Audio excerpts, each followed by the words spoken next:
Tonight's JB's Journal. On March 18th, New London will remember the 75th anniversary of the explosion that killed almost 300 students and teachers. The school blew up after a stray spark from an electric sander ignited natural gas that had seeped under the school. Tonight, Sheriff J.B. Smith shares some of the personal memories from that day.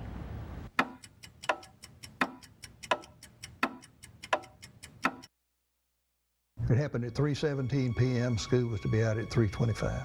John Davison's sister, Ardith, was 14 and in the 8th grade on March 18, 1937. This picture of the girls' softball team was taken that day. It was taken less than 2 hours before the school blew up.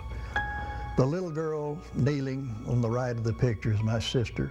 A small piece of her coat hangs on the wall. Getting on in age, I know that before too much longer, I'll get to meet her again. And when we heard the explosion, it went kabloom. And I mean, we knew it was a heavy explosion. We didn't know what it was. 96-year-old Marvin Dees of Tyler was an oil field worker. All of us were helping to remove debris so somebody could get down there and get somebody out. The parents were out there trying to find out if their child was among the ones that they had already laid out on the ground. It was terrible. Of the 500 teachers, students, and visitors in the school that day, 293 died, making it the largest school disaster to ever happen in the United States. Funerals were held all over East Texas, but most were laid to rest near the town. Here at the Pleasant Hill Cemetery, 112 victims of the New London school explosion are buried. March 18th, 1937. A date forever etched in stone across the hearts of East Texans. And they were crying and weeping, and it was just a terrible, terrible thing. Faces of children that will remain forever young. A generation of kids died here.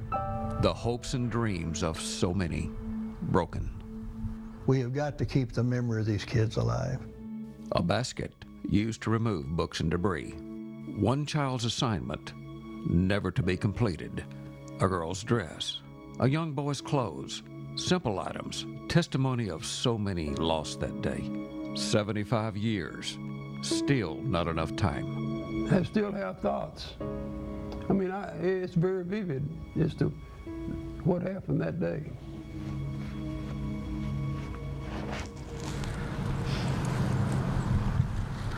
For CBS 19, I'm Sheriff J.B. Smith, and that's my story. Now, because of the New London school explosion, an odor was added to natural gas. Now, a new book called Gone at 3:17 was recently published. Memorial service is planned in New London on March 18th. It's a day that will never be forgotten. Can you imagine being there that day with your child in that school? I couldn't imagine. Oh.